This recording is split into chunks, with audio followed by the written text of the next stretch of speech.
Namaste to everyone. Pranams. A warm welcome to this session of Shri Lalita Sahasranama Stotram chanting. Today also is a very auspicious day, Vasanta Panchami. So let us all do with more, learn the Sahasranamam, chant the Sahasranamam with more bhakti and shraddha. Let us start the class with Guru Vandanam.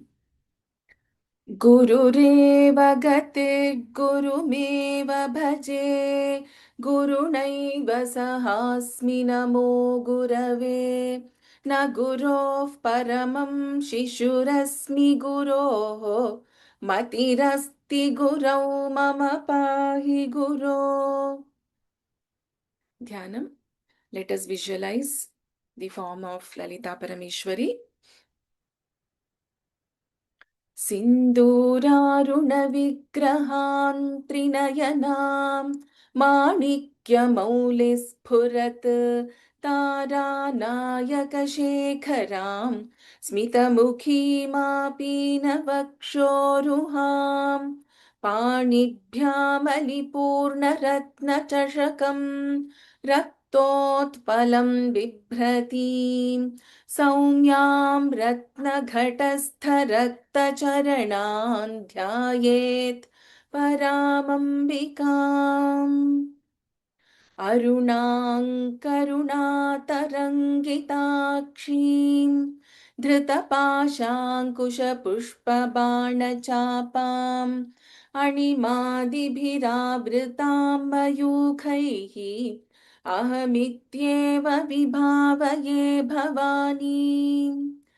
ध्यायेत् पद्मासनस्थां विकसितवदनां पद्मपत्रायताक्षीं हेमाभां पीतवस्त्रां करकलितरसद्धेमपद्मां वराङ्गीं सर्वालङ्कारयुक्तां सततमभयदां भक्तनम्रां भवानीं श्रीविद्यां शान्तमूर्तिं सकलसुरनुतां सर्वसम्पत्प्रदात्रीं सकुङ्कुमविलेपनामलिकचुम्बिकस्तूरिकां समन्दहसिते क्षणां सशरचापपाशाङ्कुशाम् अशेषजनमोहिनीमरुणमाल्य भूषाम्बरां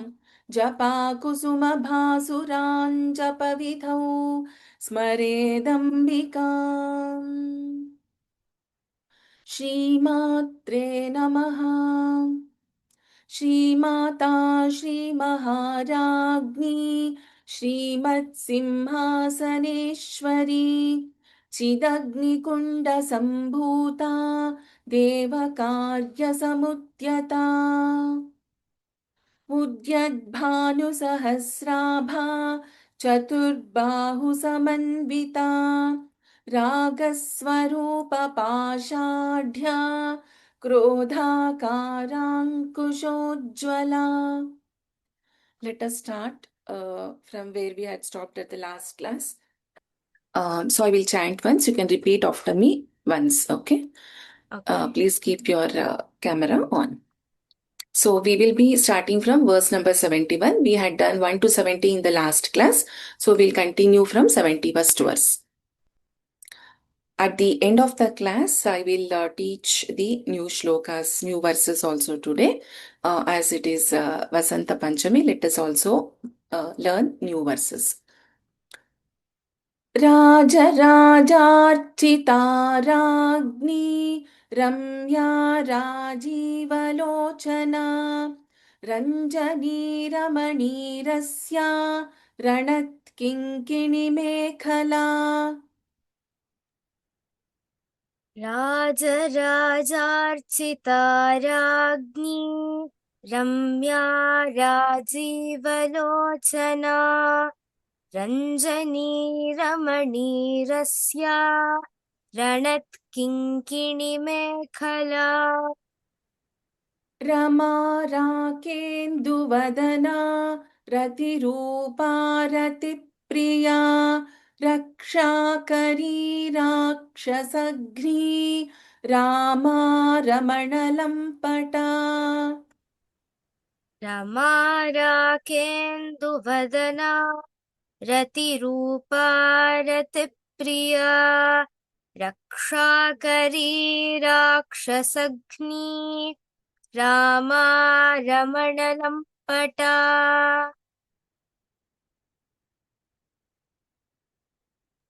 काम्या कामकलारूपा कदम्बकुसुमप्रिया कल्याणी जगती कन्दा करुणारससागरा काम्या कामकलारूपा कदम्बकुसुमप्रिया कल्याणी जगती कन्दा करुणारससागरा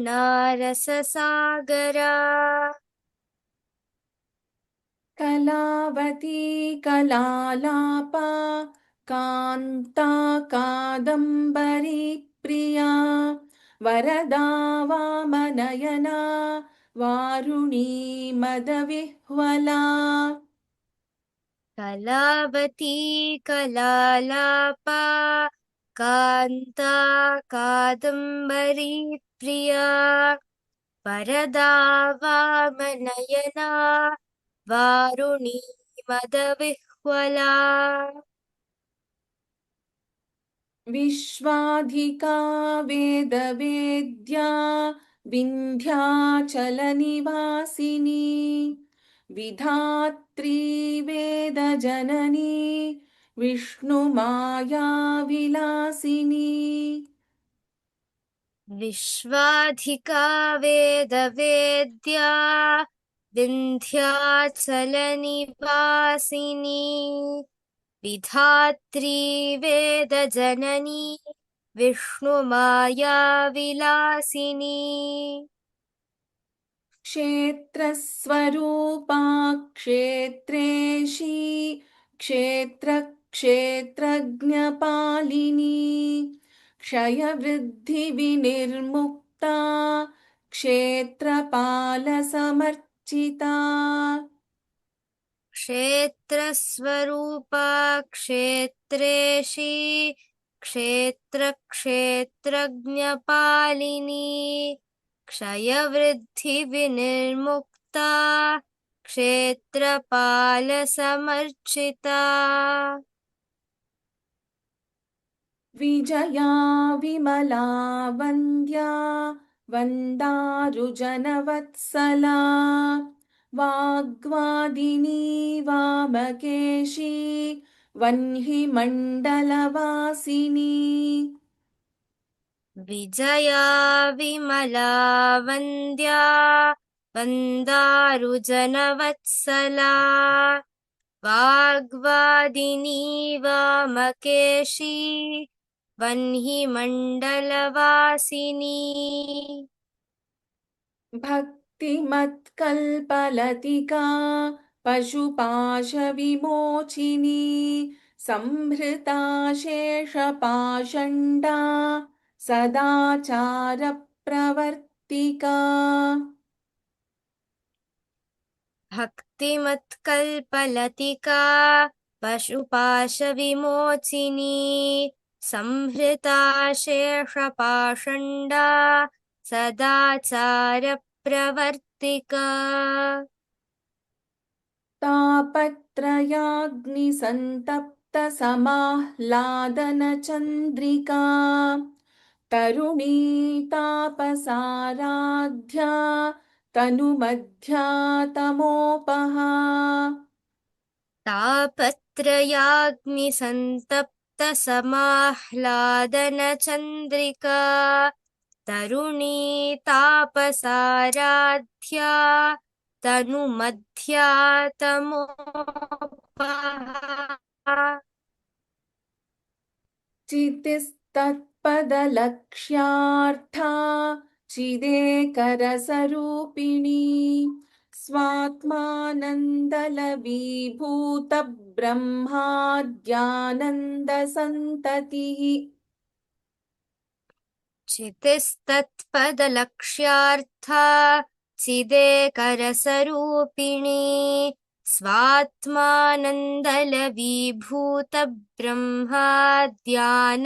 स्वात्मानन्दलवीभूतब्रह्माद्यानन्दसन्ततिः परा प्रत्यक्षितीरूपा पश्यन्ती परदेवता मध्यमा वैखरीरूपा भक्तमानसहंसिका परा प्रत्यक्षितीरूपा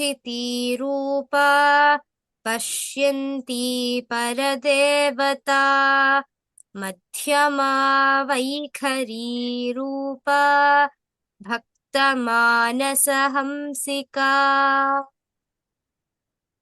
कामेश्वरप्राणनाडी कृतज्ञा कामपूजिता शृङ्गाररससम्पूर्णा जया जालन्धरस्थिता कामेश्वरप्राणनाडी कृतज्ञा कामपूजिता शृङ्गाररससम्पूर्णा जया जालन्धरस्थिता वोड्याणपीठनिलया बिन्दुमण्डलवासिनी रहो यागक्रमाराध्या रहस्तर्पणतर्पिता ओड्याणपीठनिलया बिन्दुमण्डलवासिनी रहो यागक्रमाराध्या रहस्तर्पणतर्पिता सद्यः प्रसादिनी विश्वसाक्षिणी साक्षिवर्जिता षडङ्गदेवतायुक्ता षाड्गुण्यपरिपूरिता सद्यः प्रसादिनी विश्वसाक्षिणी साक्षिवर्जिता षडङ्गदेवतायुक्ता षाड्गुण्यपरिपूरिता नित्यक्लिन्ना निरुपमा निर्वाणसुखदायिनी नित्या षोडशिकारूपा श्रीकण्ठार्धशरीरिणी नित्यक्लिन्ना निरुपमा निर्वाणसुखदायिनी नित्या षोडशिकारूपा श्रीकण्ठार्धशरीरिणी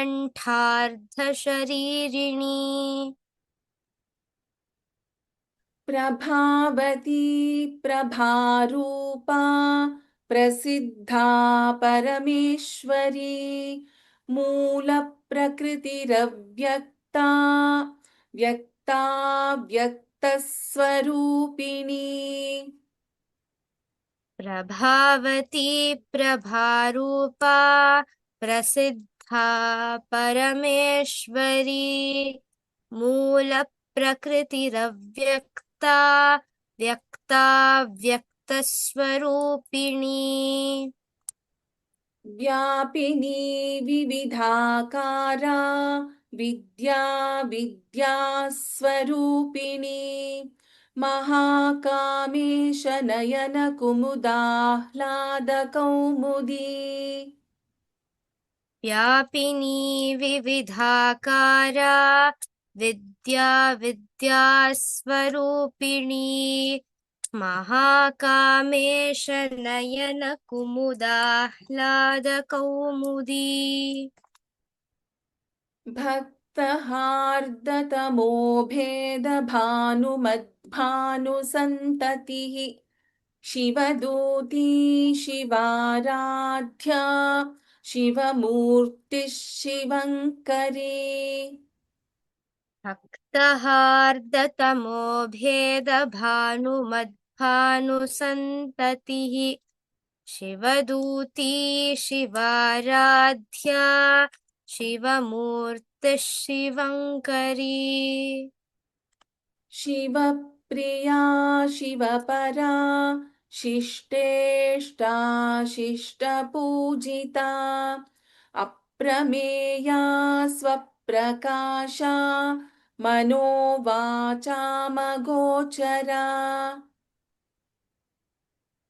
शिवप्रिया शिवपरा शिष्टेष्टा शिष्टपूजिता अप्रमेया स्वप्रकाशा मनोवाचामगोचरा चिच्छक्तिश्चेतनारूपा जडशक्तिर्जडात्मिका गायत्री व्याहृतिः सन्ध्या द्विजबृन्दनिषेविता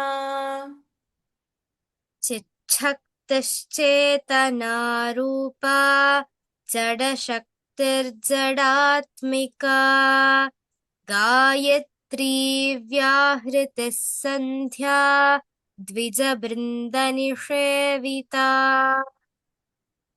तत्त्वासना तत्त्वमयी पञ्चकोशान्तरस्थिता निस्सीममहिमा नित्ययौवना मदशालिनी तत्त्वासना तत्त्वमयी पञ्चकोशान्तरस्थिता निस्सीममहिमा नित्ययौवना मदशालिनी मदघूर्णितरक्ताक्षी मदपाटलगण्डभूः चन्दनद्रवदिग्धाङ्गी चाम्पेयकुसुमप्रिया मदघूर्णितरक्ताक्षी मदपाटलगण्डभूः चन्दनद्रवदिग्धाङ्गी चाम्पेयकुसुमप्रिया कुशला कोमलाकारा कुरुकुल्लाकुलेश्वरी कुलकुण्डालया कौलमार्गतत्परसेविता कुशला कोमलाकारा कुरुकुल्लाकुलेश्वरी कुलकुण्डालया कौलमार्गतत्परसेविता कुमारगणनाथाम्बा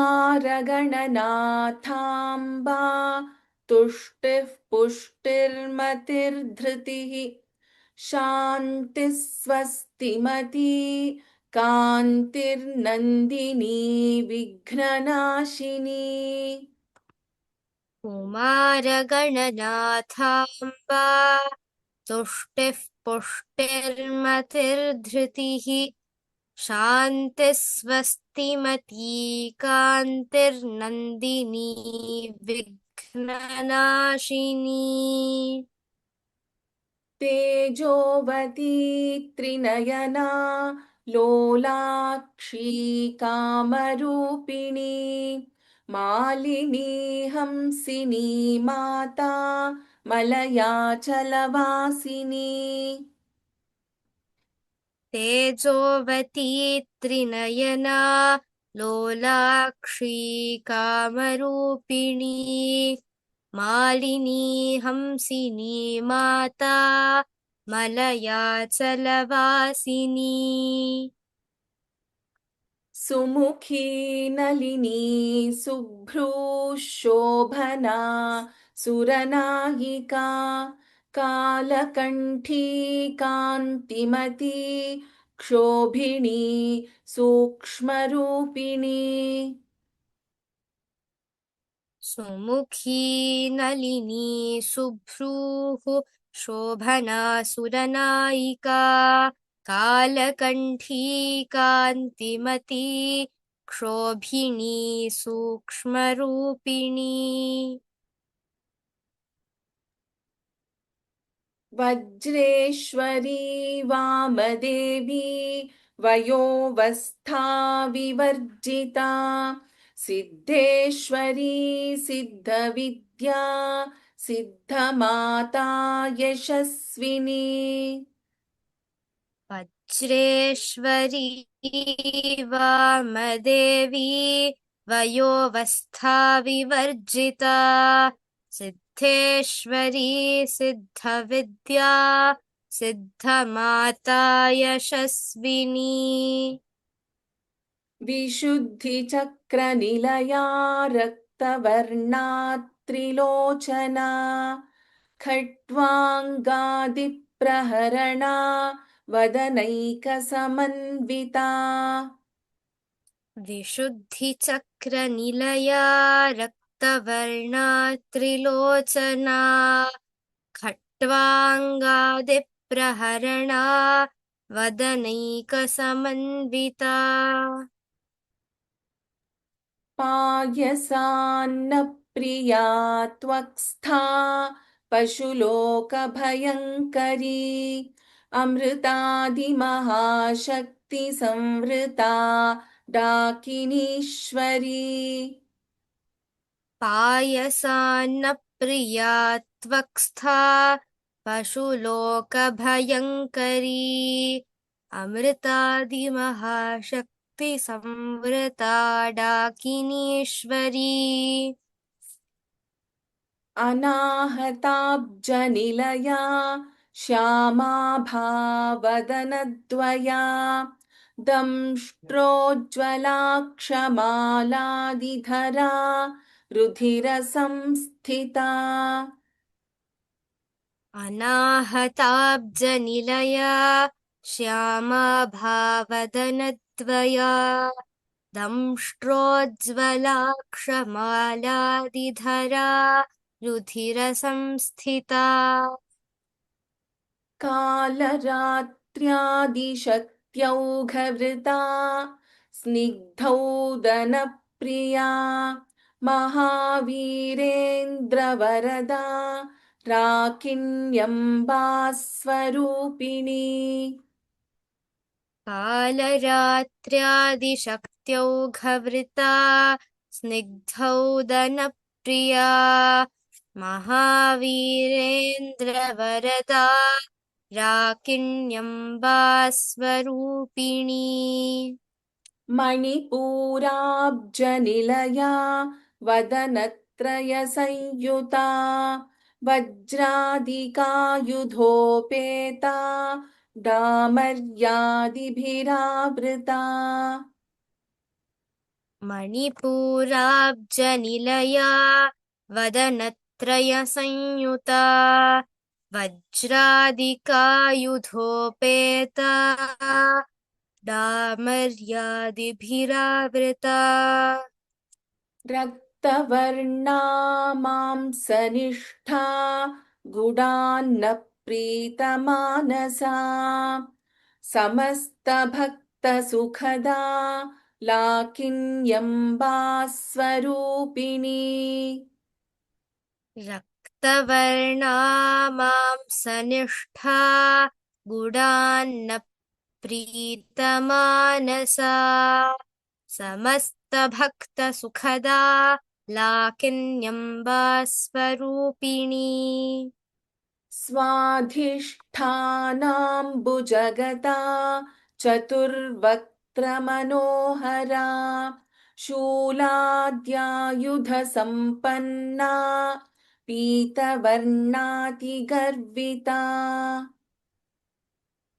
स्वाधिष्ठानाम्बुजगता चतुर्वक्त्रमनोहरा शूलाद्यायुधसम्पन्ना पीतवर्णातिगर्विता मेधोनिष्ठा मधुप्रीता बन्धिन्यादिसमन्विता दध्यन्नासक्तहृदया काकिनी रूपधारिणी मेधोनिष्ठा मधुप्रीता बन्धिन्यादिसमन्विता दध्यन्नासक्तहृदया काकिनी रूपधारिणी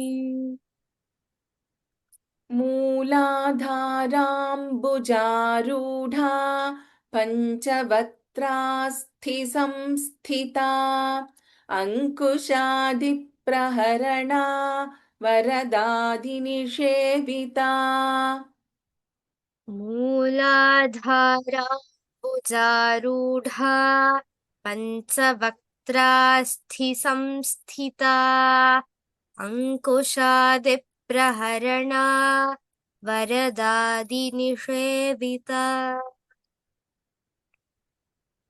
मुद्गौदनासक्तचित्ता साकिन्यम्बास्वरूपिणी आज्ञाचक्राब्जनिलया शुक्लवर्णा षडानना मुद्गौदनासक्तचित्ता साकिन्यम्बास्वरूपिणी आज्ञाचक्राब्जनिलया शुक्लवर्णा षडानना मज्जासंस्थाहंसवती मुख्यशक्तिसमन्विता हरिद्रान्नैकरसिका हाकिनी रूपधारिणी मज्जासंस्थाहंसवती मुख्यशक्ति मज्जासंस्थाहंसवती मुख्यशक्तिसमन्विता हरिद्रान्नैकरसिका हाकिनी रूपधारिणी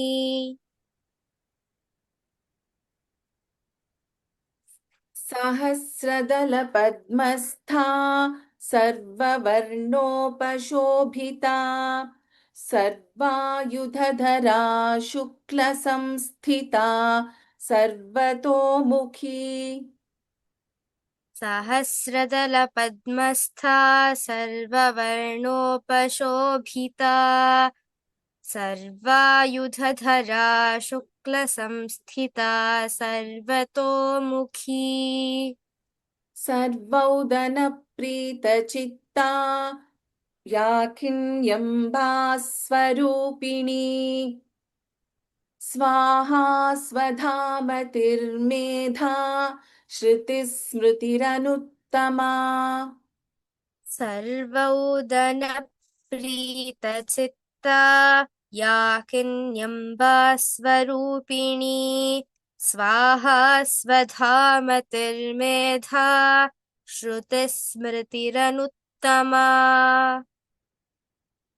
पुण्यकीर्तिः पुण्यलभ्या पुण्यश्रवणकीर्तना पुलोमजार्चिता बन्धमोचनी बन्धुरालका पुण्यकीर्तिः पुण्यलभ्या पुण्यश्रवणकीर्तना पुलोमजार्चिता बन्धमोचनी बन्धुरालका विमर्शरूपिणी विद्या वियदादिजगत्प्रसूः सर्वव्याधिप्रशमनी सर्वमृत्युनिवारिणी विमर्शरूपिणी विद्या वियदादिजगत्प्रसूः सर्वव्याधिप्रशमनी सर्वमृत्युनिवारिणी अग्रगण्या चिन्त्यरूपा कलिकल्मषनाशिनी कात्यायनी कालहन्त्री कमलाक्षनिषेविता अग्रगण्या चिन्त्यरूपा कलिकल्मषनाशिनी कात्यायनी कालहन्त्री कमलाक्षनिषेविता ताम्बूलपूरितमुखी दाडिमी कुसुमप्रभा मृगाक्षी मोहिनी मुख्या मृडानी मित्ररूपिणी ताम्बूलपूरितमुखी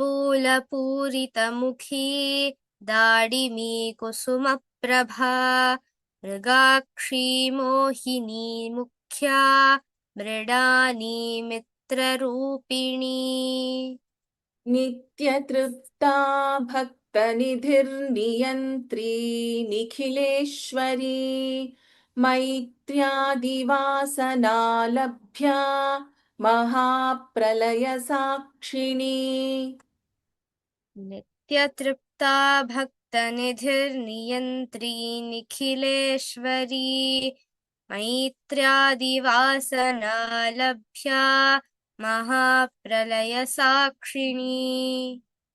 पराशक्तिः परानिष्ठा प्रज्ञानघनरूपिणी माध्वीपानालसामत्ता मातृका वर्णरूपिणी पराशक्तिः परानिष्ठा प्रज्ञानघनरूपिणी माध्वीपानालसामत्ता मातृका वर्णरूपिणी महाकैलासनिलया मृणालमृदुदोर्लता महनीया दयामूर्तिर्महासाम्राज्यशालिनी महाकैलासनिलया मृणालमृदुदोर्लता महनीया दयामूर्तिर्महासाम्राज्यशालिनी आत्मविद्या महाविद्या श्रीविद्या कामसेविता श्रीषोडशाक्षरी विद्या त्रिकूटा कामकोटिका आत्मविद्या महाविद्या श्रीविद्या कामसेविता श्रीषोडशाक्षरी विद्या त्रिकोटा कामकोटिका कटाक्षकिङ्करीभूतकमलाकोटिसेविता शिरस्थिता चन्द्रनिभा भालस्थेन्द्रधनुः प्रभा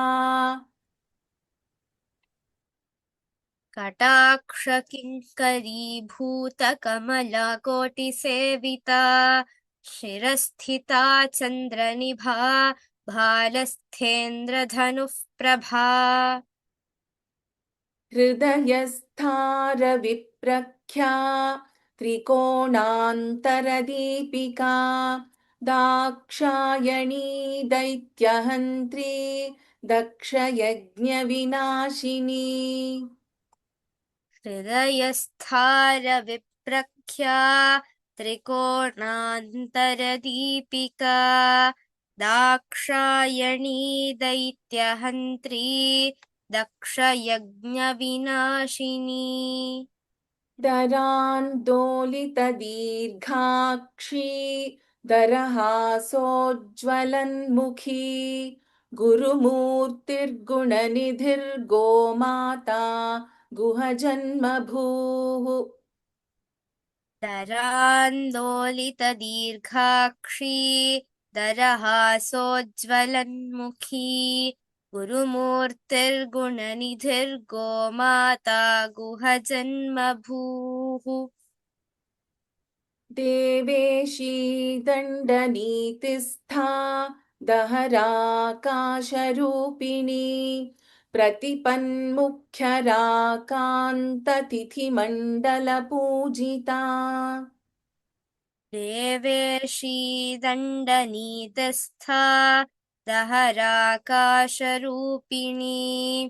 प्रतिपन्मुख्यराकान्ततिथिमण्डलपूजिता कलात्मिका कलानाथा काव्यालापविनोदिनी स चामररमावाणी सव्यदक्षिणसेविता कलात्मिका कलानाथा काव्यालापविनोदिनी सचामररमावाणी सव्यदक्षिणसेविता आदिशक्तिरमेयात्मा परमा पावनाकृतिः अनेककोटिब्रह्माण्डजननी दिव्यविग्रहा आदिशक्तिरमेयात्मा परमा पावनाकृतिः अनेककोटिब्रह्माण्डजननी दिव्यविग्रहा क्लीङ्कारी केवला गुह्या कैवल्यपददायिनी त्रिपुरा त्रिजगद्वन्द्या त्रिमूर्तिस्त्रिदशेश्वरी क्लीङ्कारी केवला गुह्या कैवल्यपददायिनी त्रिपुरा त्रिजगद्वन्द्या त्रिमूर्तिस्त्रिदशेश्वरी त्र्यक्षरी दिव्यगन्धाढ्या सिन्दूरतिलकाञ्चिता उमा शैलेन्द्रतनया गौरी गन्धर्वसेविता त्र्यक्षरी दिव्यगन्धाढ्या सिन्दूरतिलकाञ्चिता उमा शैलेन्द्रतनया गौरी गन्धर्वसेविता विश्वगर्भा स्वर्णगर्भा वरदा वागधीश्वरी ध्यानगम्या परिच्छेद्या ज्ञानदा ज्ञानविग्रहा विश्वगर्भा स्वर्णगर्भा वरदा वागधीश्वरी ध्यानगम्या परिच्छेद्या ज्ञानदा ज्ञानविग्रहा सर्ववेदान्तसंवेद्या सत्यानन्दस्वरूपिणी लोपामुद्रार्चिता लीलाक्लुप्तब्रह्माण्डमण्डला सर्ववेदान्तसंवेद्या सत्यानन्दस्वरूपिणी लोपामुद्रार्चिता लीला क्लृप्तब्रह्माण्डमण्डला अदृश्यादृश्यरहिता विज्ञात्री वेद्यवर्जिता योगिनी योगदा योग्या योगानन्दायुगन्धरा अदृश्यादृश्यरहिता विज्ञात्री वेद्यवर्जिता योगिनी योगदा योग्या योगानन्दायुगन्धरा इच्छाशक्तिज्ञानशक्तिक्रियाशक्तिस्वरूपिणी सर्वाधारा सुप्रतिष्ठा सदसद्रूपधारिणी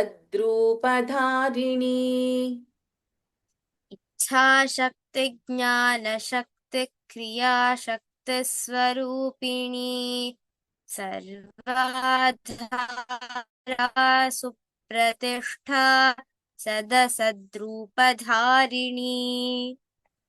अष्टमूर्तिरजा जैत्री लोकयात्राविधायिनी एकाकिनी भूमरूपा निर्द्वैता द्वैतवर्जिता अष्टमूर्तिरजा जैत्री लोकयात्राविधायिनी एकाकिनी भूमरूपा निर्द्वैता द्वैतवर्जिता अन्नदा वसुधा वृद्धा ब्रह्मात्मैक्यस्वरूपिणी बृहती ब्राह्मणी ब्राह्मी ब्रह्मानन्दा बलिप्रिया अन्नदा वसुधा वृद्धा ब्रह्मात्मैक्यस्वरूपिणी बृहती ब्राह्मणी ब्राह्मी ब्रह्मानन्दा बलिप्रिया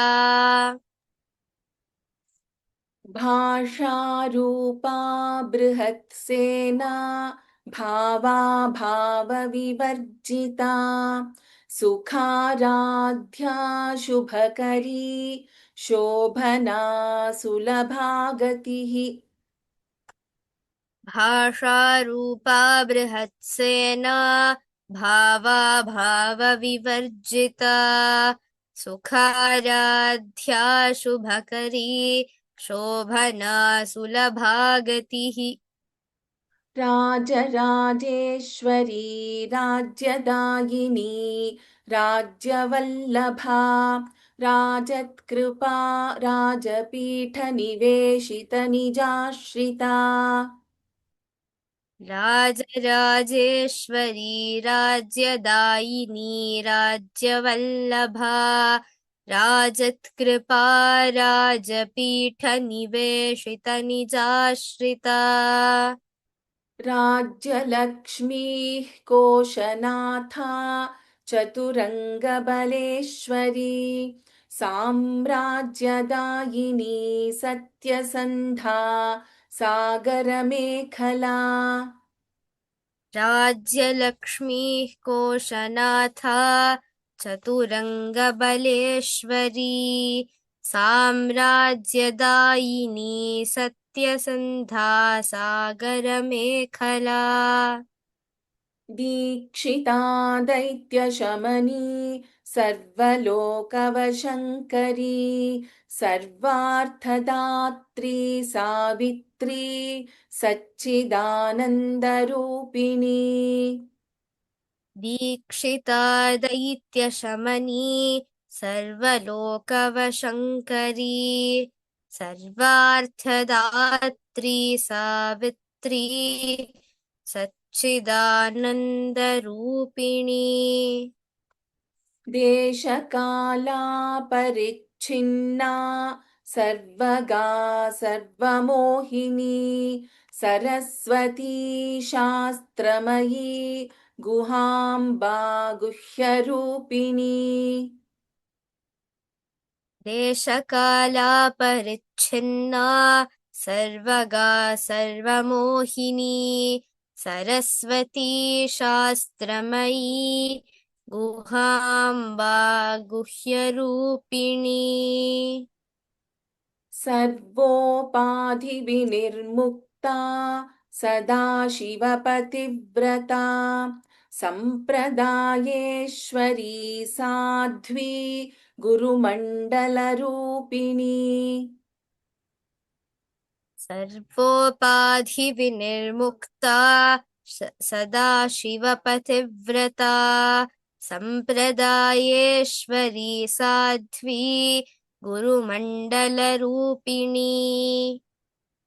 कुलोत्तीर्णा भगाराध्या माया मधुमतीमही गणाम्बा गुह्यकाराध्या कोमलाङ्गी गुरुप्रिया कुलोत्तीर्णा भगाराध्या माया मधुमतीमही गणाम्बा गुह्यकाराध्या कोमलाङ्गी Gurupriya स्वतन्त्रा सर्वतन्त्रेशी दक्षिणामूर्तिरूपिणी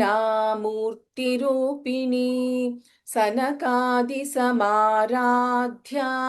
शिवज्ञानप्रदायिनी स्वतन्त्रा सर्वतन्त्रेशी दक्षिणामूर्तिरूपिणी सनकादिसमाराध्या शिवज्ञानप्रदायिनी प्रदायिनी. So let us learn the new verses. I think we had learned till 177th verse. Let us chant from 178. Let me read out the verse first. Suvasinyarsana Preeta Shobhana Shuddha Manasa. In Shobhana, Bha is Mahaprana. In Shuddha, we have Alpa Prana Da and we also have Mahaprana Dha. Shuddha Manasa. Bindu Tarpana Santushta. We have Sha.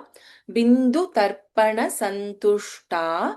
Purvaja Tripurambika. सुवासिन्यर्चनप्रीता सुवासिन्यर्चनप्रीता. सुवासिन्यर्चनप्रीता. सुवासिन्यर्चनप्रीता शोभना सुवासिन्यर्चनप्रीता शोभना. सुवासिन्यर्चनप्रीता शोभना. शुद्धमानसा शुद्धमानसा. शुद्धमानसा. सुवासिन्यर्चनप्रीता शोभना शुद्धमानसा सुवासिन्यर्चनप्रीता शोभना शुद्धमानसा. सुवासिन्यर्चनप्रीता शोभना शुद्धमानसा. बिन्दुतर्पणसन्तुष्टा बिन्दुतर्पणसन्तुष्टा. बिन्दुतर्पणसन्तुष्टा. पूर्वजा Tripurambika पूर्वजा Tripurambika. पूर्वजा Tripurambika. बिन्दुतर्पणसन्तुष्टा पूर्वजा Tripurambika बिन्दुतर्पणसन्तुष्टा. पूर्वजा Tripurambika. बिन्दुतर्पणसन्तुष्टा. पूर्वजा Tripurambika. In the first part, Suvasinarchana Preeta and then Ashobhana. There are two names here. However, we will be chanting this together. Suvasinarchana Preeta Shobhana Shuddhamanasa Bindutarpana Santushta Purvaja Tripurambika सुवासिन्यर्चनप्रीता शोभना शुद्धमानसा. बिन्दुतर्पणसन्तुष्टा पूर्वजा त्रिपुराम्बिका. सुवासिन्यर्चनप्रीता शोभना शुद्धमानसा. बिन्दुतर्पणसन्तुष्टा पूर्वजा Tripurambika. 179 verse. Dashamudra Samaradhya. We have the Mahaprana here. The first letter Da is Alpa Prana. And the last part in the Samaradhya, the is Mahaprana. Tripura Shri Vashankari. Dashamudra Samaradhya. Tripura Shri Vashankari. Jnana Mudra. Jnana Gamya. Jnana Gneya Swarupini. Bhakti Gamya, we remember, like right? Similarly, this is Gnana Gamya. Gnana Mudra, Gnana Gamya, Gnana Gneya Swarupini. Dasha Mudra Samaradhya Tripura Shri Vashankari. I'll chant again, pada by pada. दशमुद्रा समाराध्या दशमुद्रा समाराध्या दशमुद्रा समाराध्या Tripura श्रीवशङ्करी Tripura श्रीवशङ्करी Tripura श्रीवशङ्करी दशमुद्रा समाराध्या Tripura श्रीवशङ्करी दशमुद्रा समाराध्या Tripura श्रीवशङ्करी दशमुद्रा समाराध्या Tripura श्रीवशङ्करी ज्ञानमुद्रा ज्ञानगम्या ज्ञानज्ञेयस्वरूपिणी ज्ञानमुद्रा ज्ञानगम्या ज्ञानज्ञेयस्वरूपिणी ज्ञानमुद्रा ज्ञानगम्या ज्ञानज्ञेयस्वरूपिणी दशमुद्रा समाराध्या Tripura श्रीवशङ्करी ज्ञानमुद्रा ज्ञानगम्या ज्ञानज्ञेयस्वरूपिणी दशमुद्रा समाराध्या Tripura श्रीवशङ्करी ज्ञानमुद्रा ज्ञानगम्या ज्ञानज्ञेयस्वरूपिणी दशमुद्रा समाराध्या Tripura श्रीवशङ्करी ज्ञानमुद्रा ज्ञानगम्या ज्ञानज्ञेयस्वरूपिणी Verse number 180. Yoni mudra trikhandeshi. Kha is Mahaprana. Yoni mudra trikhandeshi trigunamba trikonaga anaghadbhuta charitra. In anagha, gha is Mahaprana and we have Alpaprana d and Mahaprana bha. So anaghadbhuta. So we should not get confused and chant da as Mahaprana here because da here is Alpaprana. Bha is Mahaprana. Anaghadbhuta charitra vanchitartha pradayini. In vanchitartha we have Mahaprana cha and vanchitartha tha again Mahaprana in artha. Vanchitartha pradayini. The ta immediately after cha is Alpaprana and the next one that is Mahaprana tha. We have both Alpaprana and Mahaprana here. योनि मुद्रा त्रिखण्डेशी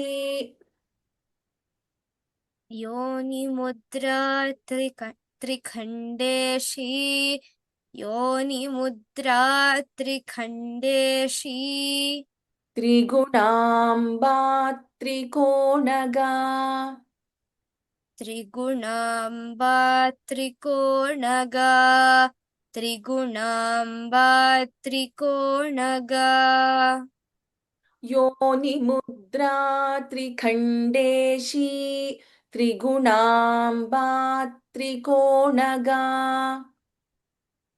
योनिमुद्रा त्रिखण्डेशी त्रिगुणाम्बा त्रिकोणगा योनिमुद्रा त्रिखण्डेशी त्रिगुणाम्बा त्रिकोणगा अनघाद्भुतचारित्रा अनघाद्भुतचारित्रा अनघाद्भुतचारित्रा वाञ्छितार्थप्रदायिनी अनघाद्भुतचारित्रा वाञ्छितार्थप्रदायिनी अनघाद्भुतचारित्रा वाञ्छितार्थप्रदायिनी योनिमुद्रा त्रिखण्डेशी त्रिगुणाम्बा त्रिकोणगा अनघाद्भुतचारित्रा वाञ्छितार्थप्रदायिनी योनिमुद्रा त्रिखण्डेशी त्रिगुणाम्बा त्रिकोणगा अनघाद्भुतचारित्रा वाञ्छितार्थप्रदायिनी योनिमुद्रा त्रिखण्डेशी त्रिगुणाम्बा त्रिकोणगा अनघाद्भुतचारित्रा वाञ्छितार्थप्रदायिनी Tamam. Dhanyavadaha. We have practiced till verse number 140. We have learned the verses till 180. That is, we learned 3 new verses today. And next class, we will be having a practice session that is on Tuesday. Most of the class will be the practice session. And after that, again, we will continue the revision from 141, verse number 141 onwards. And also, we will learn the next set of verses, that is 181 to 183. And then we will take up the meanings for all the verses from 171 onwards together. Now, just quickly, I want to answer a couple of questions that people have been asking. One is about the assessment, which I promised that I would be talking about. There are basically three kinds of assessments.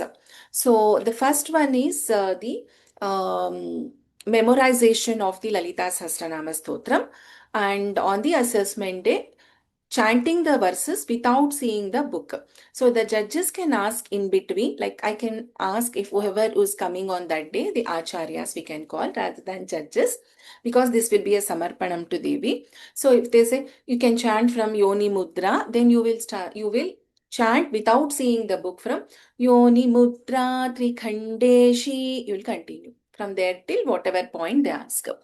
So this is the memorization, smaranam we call it as.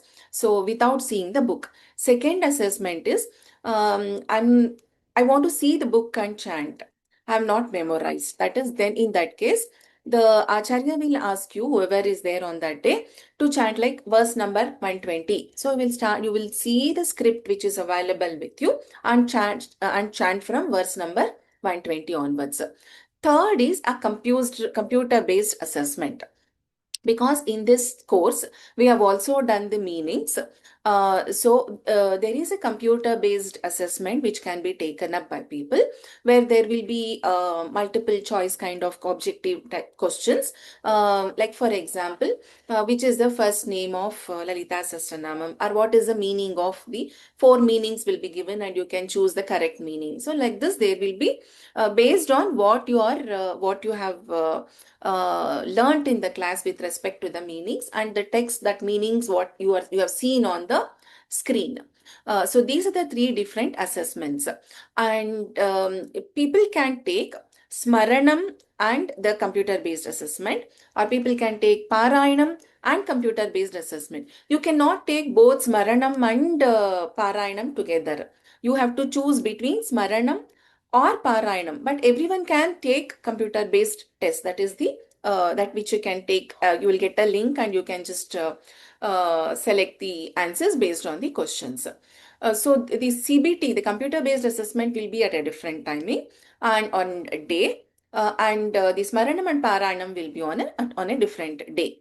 While I would insist, or I would suggest everyone to take any of these assessment in terms of like either Smaranam or Parayanam, definitely, and the computer based. If you're taking Smaranam and computer based, that is also fine. If you're taking Parayanam and computer based, that is also fine. So, but please take up the assessment. The reason being that helps us to learn more. It is not for a certificate or anything. So, having said that, you will get a very detailed instructions, timelines, how to register for the assessment, etc. in couple of weeks. So once we conclude the course, there will be some time given for you to do the practice, and then the assessment will be held. So I hope and I request all of you to take up the assessment definitely. Then there have been some questions like how do I memorize? So that generally memorization is more by continuously practicing. Anything we keep on doing the anucharanam again and again, we memorize. This is one.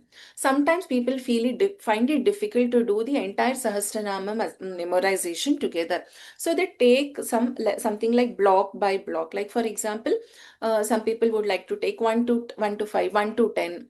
1 to 20, 20, 20, 20, and finish. So get comfortable with the first 20 verses and then move to the next 20 verses. So it depends on how you are actually, how much time you can give, how you are used to in case of memorization. There is, I mean, it is practice, it is bhakti and shraddha. So you will get it. Another important thing is it is good to have a script and chant. But when you want to memorize, if we always keep the script with us, then we will always want to look at the script.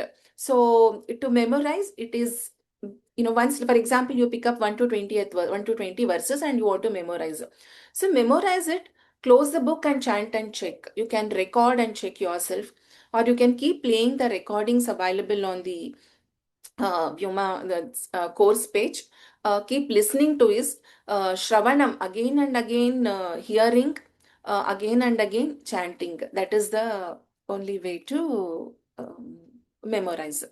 Um, so if you have any further questions, um, please feel free to raise it in the upcoming classes, or you can also write to me. Some of you, if you have already attended the previous batch also, and if you are here and you want to take up the assessment again, please feel free to do so.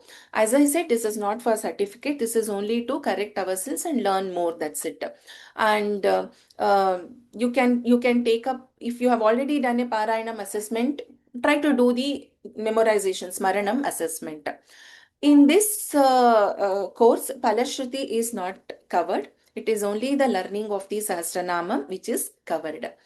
And in terms of how many verses, generally it will be when for the Parayanam or the Smaranam assessment, based on the number of participants and the time, the number of verses will be decided, but not less than 10 verses is what I can tell as a standard.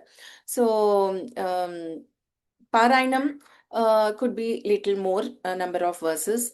Smaranam, since they'll be asking in between, so it could be a different number. But however, it won't be a very long. It could be probably for each person. It could be around 7 to 10 minutes can be the average time where the Acharya would be asking to chant. So with this, let us close today's class. If for any questions further, please always feel free to raise it in the upcoming class or through email. You can also write to me over the mail. So let us do the Mangalam. Sarva Mangala Mangalye Shive Sarvartha Sadhike Sharanye Triambake Devi Narayani Namostute. Pranams to everyone. Punarmilamaha.